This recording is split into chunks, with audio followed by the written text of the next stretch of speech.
Welcome to Because We Said So, the podcast where Anissa and Jess dive into the beautiful chaos of motherhood, careers, and all the stuff in between. For the next 20 minutes, let's just hang out.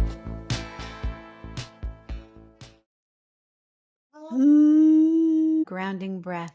Welcome to Because We Said So. Namaste. It's that kind of day. Namaste, everyone. Anissa has made a flower portrait behind her. It's pretty and blue and beautiful. All right, I'm just going to get right into it because there's something on my mind that I struggle with. Oh. Okay. So I moved out of the city in New York City, 2019. I was very pregnant, moved to Westchester where I grew up, which is right outside Manhattan. I had Slater, my oldest. COVID hit. There was no mommy and me. There was no the moms of the meeting because COVID hit, right? Everybody was in their homes for 2 years. So I didn't have any of that. Then I had my next kid. And then it was there was more movement. I had him 20 months later, but there was still the COVID era. So mommy and me didn't happen really with my children. Then I moved into my home where I live now, and I made really good friends with my neighbor. And then somewhere along the lines, we would have a holiday party. We'd go trick-or-treating. We'd meet in the backyard. And then her son went to a different preschool than my son went to. And now they're back at school together. And I don't know, there's still a shift. I can't get the shift back. How do you become really good friends with a mom friend and then you move apart and then how do you get the shift back? Or is it all right, well, we had our time. I'm going to move on to the next mom friend now. Mom friends are weird. I'm trying to figure out how to navigate with what the boundary is. Do I care? Should I not care? What is it? I'm struggling. Did you have a lot in common with this person? Would you have been friends if you didn't have kids? I mean, yeah, she lives literally behind me and our kids are the same age. No, I know, but what I'm getting at is I feel like I've gone through a lot of mom friends because at the beginning we were so lonely in 2020. We were. And it's not we that I've were gone through a lonely. lot of mom friends, but we were clinging to each other. And a lot of it was through social media because we had no interactions and we were stuck in place. And so you get really close with people. But then I think about people that I'm still close with. It's because we had a lot in common. We would have been friends even without having kids. We like hanging out.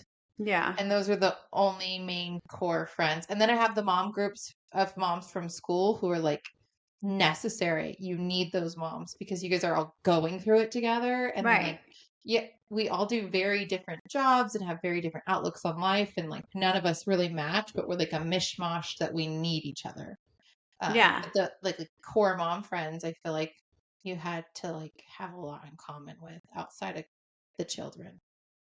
I feel like we did, but Do you wear maybe the we same didn't. clothes style? Do you is your home the similar kind of vibe? Are you vibing? Well, we're in the same kind of unit. We live in townhouses, so our homes are alike because they were built kind of the same.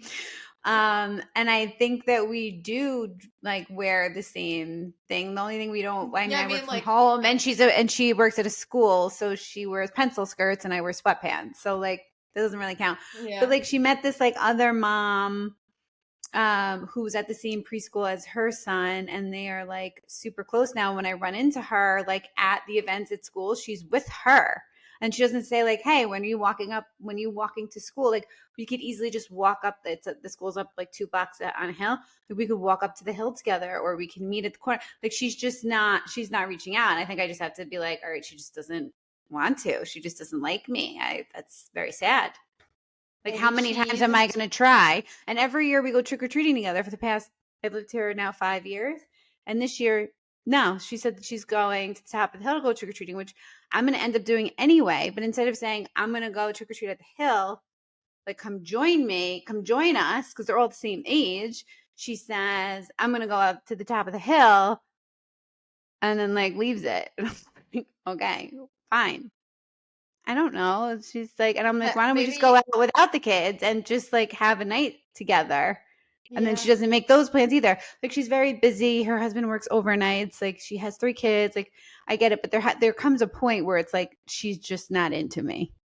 Yeah, she's just not that into you. I think that's Yeah. fine, and that's okay because you don't want friends that are just not that But into what's you. what's the other girl have that I don't have?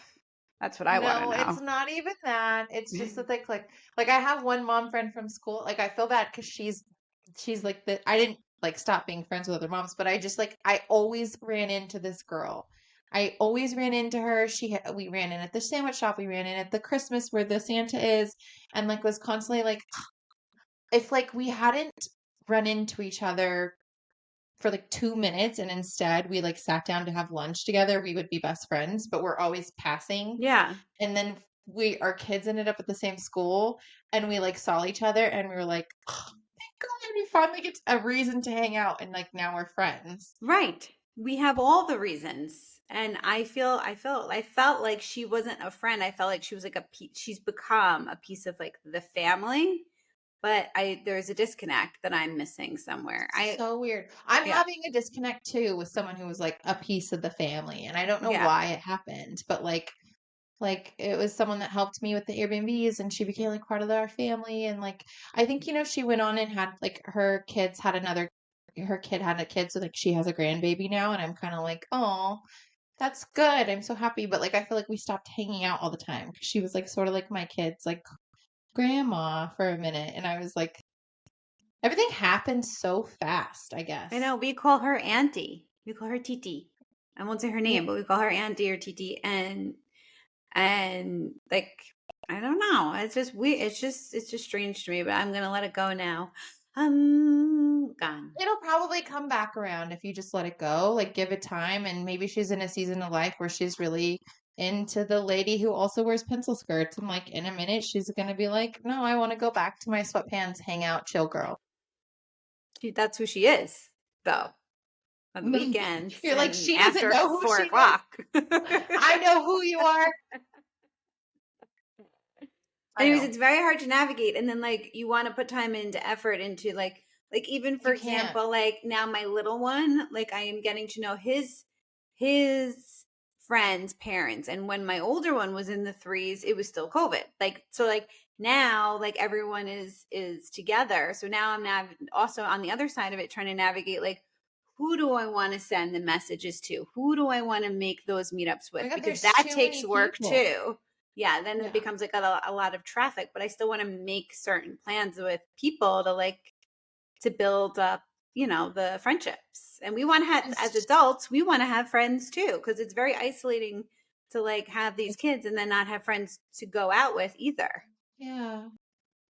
Yeah. right? Well, you're doing the right thing. You just have to send all the messages and make all the friends, and then like it'll shake out. Whoever you're Yeah. still friends with when your kids are 6 and 7 probably will go on to like they'll be in the same sports and like even when your kids get too cool for you, like you're still gonna want to hang out with those moms because now your kids are like too cool for you. So like I think we probably have like 5 or 6 more cycles of mom friends that we're gonna go through in our life. I think so too. But I also heard like the ones that you meet when your kids are really, really little, which is why I brought up mommy and me again, are like the ones that like really kind of stay in all the phases because you started so young. And like Mhm. that's who I thought she was. Meanwhile, my husband took the older one to flag football on Sunday, and Sundays it's like he goes and that's my gym time with the little one, and then we haven't gone in like 3 weeks. So some of the moms were like, "Are you still doing flag football?" And I'm like, "We are. We've just had like a lot of family stuff." So he went this past Sunday, and the moms were like, "Where's Jess?" And I was like, "That makes me feel good." Jess, you're That they're asking amazing. where I am. And then I remember like my whole life people have told me like I'm intimidating. Like people think I'm intimidating. Like I'm not gonna be like I mean, I fun can and vouch for nice it. and I've told warm. it your face, even when you friend hard. Like you're an amazing person. You're a Thank wonderful you. friend. You're a Thanks. wonderful mom. Anything you do like above and beyond. It makes everyone look bad. And you host a podcast for moms. Like, I'm sure that when moms meet you, they're like, oh, I've heard podcast and I just don't want to be. I don't, No, they like I'm sure they don't. want to be. Yes, 100% because you're hilarious.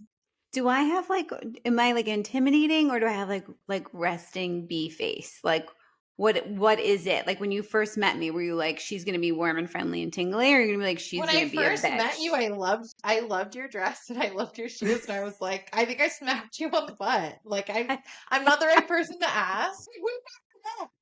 Me. I know, I loved you too. It doesn't count. But I'm not like that with like I'm not like that at school. And like yeah, there are some mom friends at school that I thought like when if on day one, right, when you're walking up and you see the moms and you're dropping off your kids, you're like, that one's gonna be my friend, that one's gonna be my friend. And then like fast forward a year and you're like, that one's always busy. That one knows way too much about like the universe. Everything. I don't even want her in my life. And I'm really glad that I have the ones that I have, and Yeah. they weren't the ones that I walked up and thought. Besides the one girl that I kept running into before she joined our school, like I wouldn't have guessed that I ended up with the ones that I ended up with. But it's because we like match Right. Your better. souls match, and you parent the Mhm. same or in the same way Yeah, yeah, yeah. ish. Parent like a lot of people around me because I kind of live in like a hippie village, but that's neither here nor there. No, you definitely don't belong where you live. Like Yeah. you definitely belong like in a suburb of LA or Santa Monica, like West Hot. Like you belong down there. You are miles away from where you are. Yeah, it's okay because I've been told recently that I'm cold, But that you're not. I'm goal oriented to a fault, that I can make anything true if I believe it enough. And you know what? I remember when I was a little girl and my dad kept asking me, "Why do you think that you can do that?" I was like, "Dad, I think I can fly and I probably could." Like he laughed and he tells people that he remembers that and it's like I really do think I can do anything. And Same. I really do think like there was this Instagram story going around and I didn't save it and I should have, but it was like this Harvard study about kids that do chores, how it builds self-esteem. And there was like a 40-year study on this of like, how do you give kids that have everything self-confidence? And chores and the study was one of the things that linked to confidence later in life by having responsibility and having like boundaries, like all the things that I feel like we as moms need for stability. We need like that structure, we need that calendar. I need to know which time, like if someone said you could drop off your kids anytime between now and 11 a.m., I would be like, like, no, I need, mom goes this, 10:55. yeah. Because that boundary is there for a reason. Yeah. And yeah, you know. And it turns out like our kids do need that too, to some respect. Like, I think it's like let kids be kids, but I don't think that, like, because my parenting style may be like, we have a lot of fun on these pockets and we have a lot of structure on these pockets, doesn't make me a bad person. Like, that's No. just how I function. And I think, like, a lot of that is hereditary. I didn't birth out a Martha Stewart. I think it's how we were raised and the things that are instilled in us that we don't even realize we're doing. Like I'll say something to the kids, like not even realizing it. And then my mom and dad are here, they'll say the same thing. And I'll be like, I say that because of you.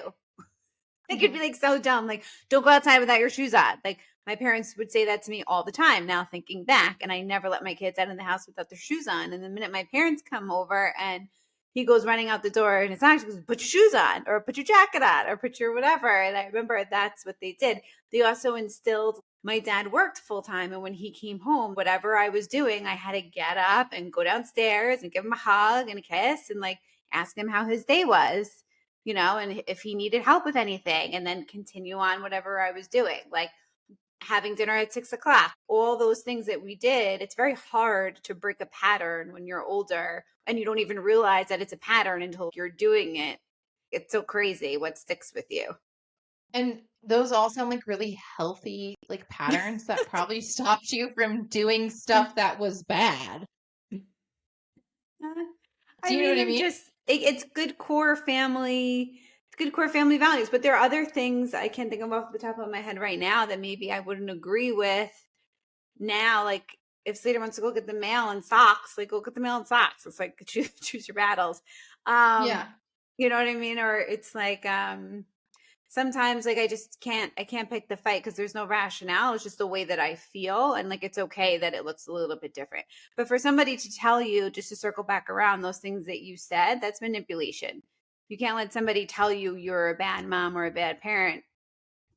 Go fuck yourself. Like you do what works for you and how you feel you should act and you should be towards your kids. And the fact that you're giving them any attention, the fact that you are with them and you take care of them and you shower them and you make sure they have clean clothes and you make sure that they're fed and you make sure that they go to school and they have routines and you work full time so that you can buy them all of those things. Like that makes a good mom. It could be just that simple. It's not that complicated. Yeah. Yeah. And I do a lot with them and I try really, really hard. And I think like back to when I was younger. And do you remember before you had kids when you're like, when I have kids someday, I'm never gonna do X. And you were so Yeah. judgy, like that judgy little bitch inside. Well, in a lot of ways, I think like I'm in trouble because I'm still her. Like there's still things that are really important to me. Like I don't give the kids soda. And if they do, like it's a sneaky little sip here or there. Like Yeah. I'm not like I'm not like no soda ever. I'm not crazy because I don't want them to then crave it. But like there are certain things that I just don't do. Or I'm like bedtime is this time. I want you to sleep in your own bed. Like that's not me being crazy. Like that's me trying to give them like confidence and structure and like Yeah. Let me tell you this. My kids have never had soda and they're older than yours. And number two, yeah. we have someone on our team who's in labor and she won't get herself checked to see how many centimeters she's dilated because she says that she like overthinks. So like everybody has a weird thing. If it was me, I would want to know if I was 1 or 4 and I got to book myself into the hospital. But Oh, dude, I'm the same she's just way. waiting at home and I'm like, get yourself checked out, woman. Wait, I never actually because of my I really couldn't make it. Like I needed to know. I It needed to wasn't know like even every like 5 seconds. I was like, I'm coming back every 2 hours. when they ask you what sex of the baby, like I didn't even wait for the doctor to come in. I ordered a blood test that was like Yeah. I was like I had a blood test too. I was over 35. I was like, I need to know. And when you called me and told me Slater was a boy, I was like, I'm going to take another one. You're wrong. There's no way. There's no way it's a boy. It has to be a girl. There's no way. oh, um, I know. I know we speak about this a lot, but I wanted to tell you, I had a conversation with my dad and he was like, I should be on your podcast. Like, I want to talk about how your age and my age, and we always talk about how like our parents' generation and our generation like speak different languages. And dad still works and he now has people like on it at his company on his team that are our age and younger. And he's like, like I just don't understand. Like I tell them something and they just run with it without understanding what it is that I'm saying and how to do it. They just want to click the button and go back to whatever it is that they want to be doing, whether that's going to the gym or going for a walk or going to party. They don't take the time to understand why things are the way that they are. They just want to like click the button and move to the next. And I was like, maybe we just understand it quicker. That I feel like I grasp broad strokes, okay? Yeah. The other day someone was explaining the electoral college to me and I was like, I already went to school. Like I already learned that. Like please stop talking. This Oh boy. you started with states and then you said more things. Like trust me, like I passed that class and I'm good. Like that's Mm-hmm. not my focus area anymore. Like please go talk about that with someone else. There were too many steps and it's like I'm not going to slow down to relearn that thing just because Well, it we are was in an election, which is why I'm assuming this came up. yeah, and Yeah. like it was interesting. He had a good point. He was explaining like how everybody moved in Yeah. 2020. And so like for the first time ever, there may be a redistribution of like important votes. And I was like, cool. let's leave that to the experts. It's not me. I have unfortunately a lot of friends who don't want to vote because they just can't figure out the better choice, because everyone will tell you that both choices are awful in their own right. And then you'll have other people tell you why one is so much better than the other. And I'm not going to say anything, but I am going to say that I am going to vote, and I'm going to put my husband's name on the ballot. Just kidding. Lee, I do love a man in finance. 6'5", blue eyes. Oh, I'm sorry. Josh Knopf is not on there. I don't know why. That's so good. I'm going to put my daughter's name, Maria, for president. I tell her that all the time. I'm like, she does something really good, and I look at her and I go, president. And she's like, really? And I'm like, yeah. And she's like, yes. Nailed it. Good mom. See? Good mom behavior. Because she can do anything. And if you want to fly, you will figure out how to fly. Go to iFly and you'll fly in the air. Not a big problem. And I agree with that. You could put anything your mind to. It might not look the way you want it to, but I think that you can do it if you really want to. And on that note, I think we've covered a lot of bases, and I love you. Let's have an moment for the end. Ready? Because we said so. We love you. See you next week. Namaste you later. Namaste you later. Oh, happy Halloween. Happy Halloween. Bye. To like and subscribe and follow this podcast. Compass. Say, I got an itchy bum. I got an itchy bum. Oh, you said that very clear. Can you say podcast? Podcast. Okay, well, we'll see you next week.